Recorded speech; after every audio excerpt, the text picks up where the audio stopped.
दोस्तों, welcome back to my channel Sundaram and Janvi में आपका स्वागत है।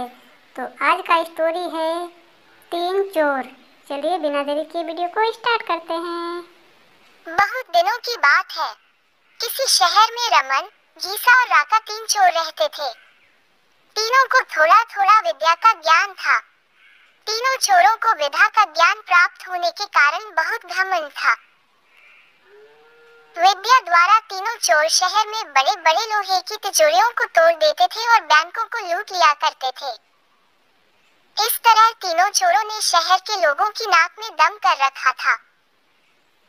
एक बार तीनों चोरों ने एक बड़े बैंक में डकैती करके सारा माल उड़ा दिया।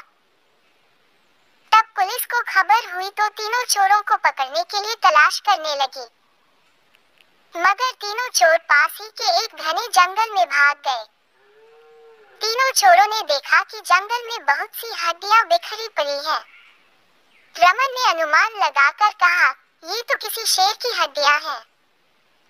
मैं चाहूं तो सभी हड्डियों को अपनी विद्या के ज्ञान द्वारा जोड़ सकता हूँ। गीसा को भी विद्या का घमंड था, सो वह बोला, अगर ये शेर की हड्डियां हैं तो मैं इनको अपनी विद्या द्वारा शेर की खाल तैयार कर उसमें डाल सकता हूँ। रमन और गीसा की बात सुनकर राका का भी घमंड उमड़ पड़ा और उसने कहा, तुम दोनों इतना काम कर सकते हो तो मैं भी अपनी विद्या द्वारा इसमें प्राण डाल सकता हूँ। तीनों चोर अपनी विद्या का प्रयोग करने लगे।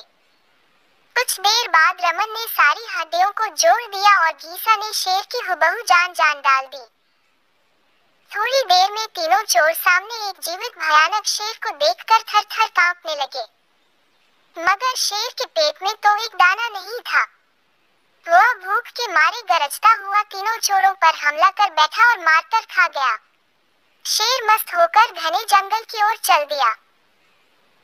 कहानी से शिक्षा दोस्तों, इस कहानी से हमें यही शिक्षा मिलती है कि कभी घमंड नहीं करना चाहिए। वीडियो पसंद लगे तो लाइक घमंडी को